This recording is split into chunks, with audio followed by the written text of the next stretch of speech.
So far being in this town, if I've learned one thing, it's like everybody and trust no one. Feel the rain on your skin. No one else can feel it for you.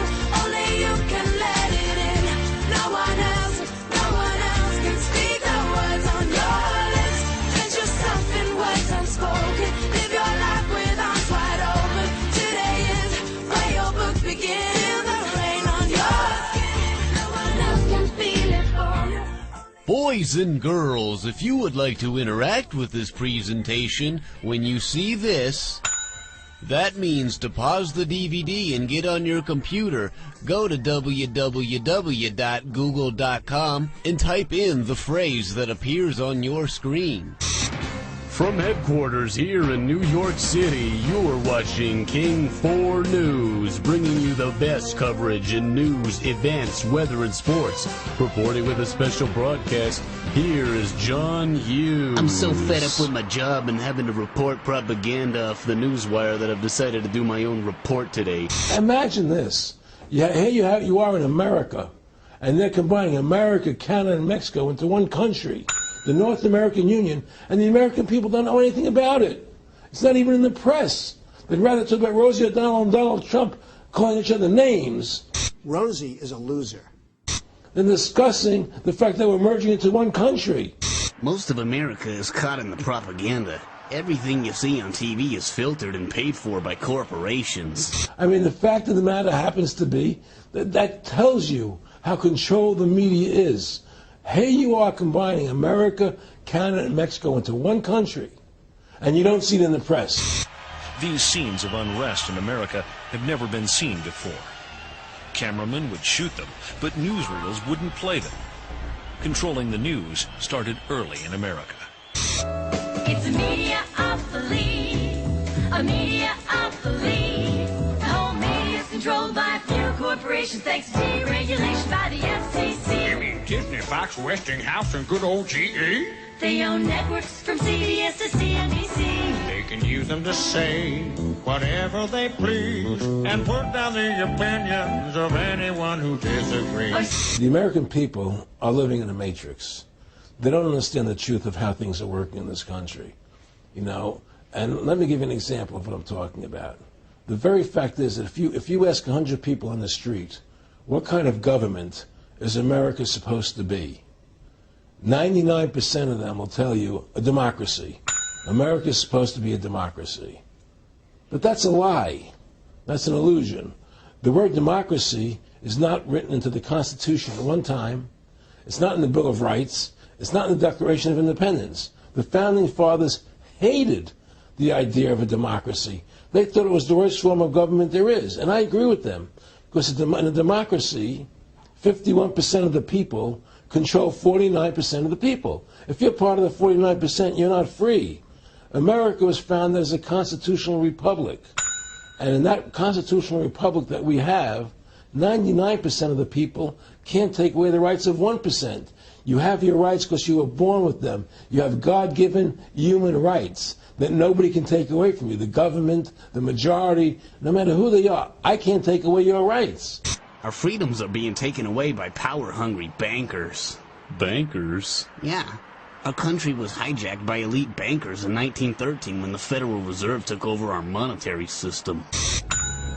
Did the creation of the Federal Reserve represent a takeover of the United States by shadowy international financiers? Certainly, the Fed was designed to serve somebody's interest, but whose? Now you have this Federal Reserve System, which then in 1913 got the right to create money for the government, when before that the government created its own money. Now the government, when it needed money, had to borrow it from this private bank called the Federal Reserve, which is a private bank owned by individuals, incorporated in Delaware. Well, the Federal Reserve is neither federal and has doubtful reserves.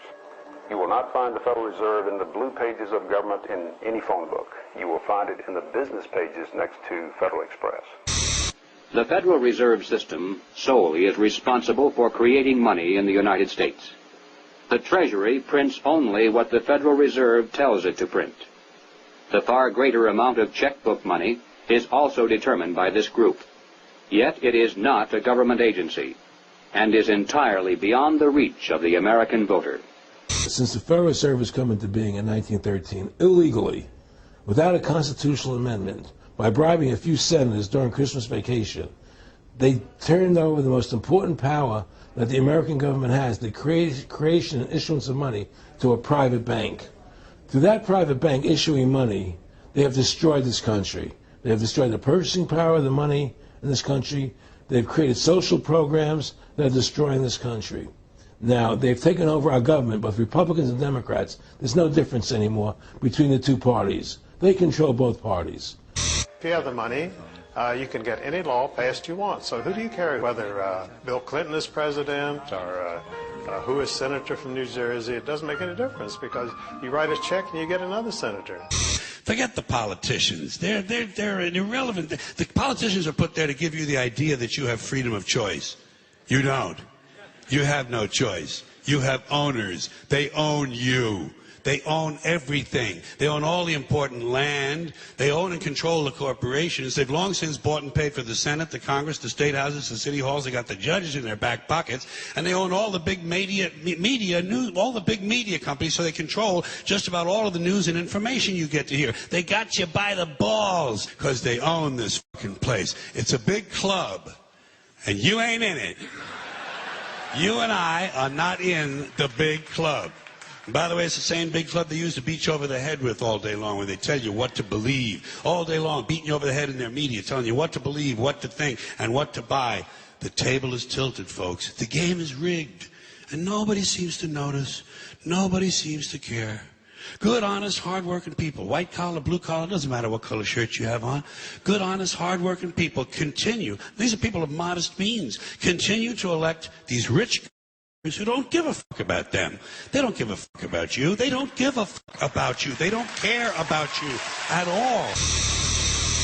We have been getting an overwhelming response to our Showbiz Tonight question of the day. Charlie Sheen speaks out.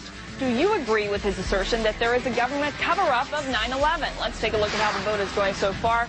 82% of you say yes. Only 18% of you say no. I'm here in New York City, where there is word out that some people actually believe that the U.S. government has not been honest about the terror attacks on September the 11th. I've decided to be a journalist today and actually ask what people on the street think. Sir, are you aware that our own government may be guilty for causing the terror attacks of September 11th and giving us a reason to invade foreign countries? You catch the game last night? I mean, the evidence seems to be coming out from all directions. Our country may be killing innocent women and children for their own selfish gain. They're saying that Joe Montana is the best quarterback ever, but then you gotta know there's Tom Brady. 9/11 was done by people in our own government and our own banking system to perpetuate the fear of the American people and to subordinating themselves to anything the government wants them to do. But what is the best way to sell big government and then world government to a people like ours, historically devoted to an independent republic of limited powers? The answer is simple. In revolutionary literature, the tactic is known as pressure from above and below. Deliberately create problems, and then offer only those solutions that result in the expansion of government. Create conditions so frightful at home and abroad that the abandonment of personal liberties and national sovereignty will appear as a reasonable price for a return to domestic tranquility and world peace. Sir, do you believe that the U.S. government orchestrated the terror attacks of September the 11th? That is an awful thing to say about our country. I'm going to tell you one thing, and that is I support my president, and I personally know that he had nothing to do with the events of September 11th. America was attacked that day. That's what it's about, and to create this war, this endless war on terror. And that's why and that was the first lie.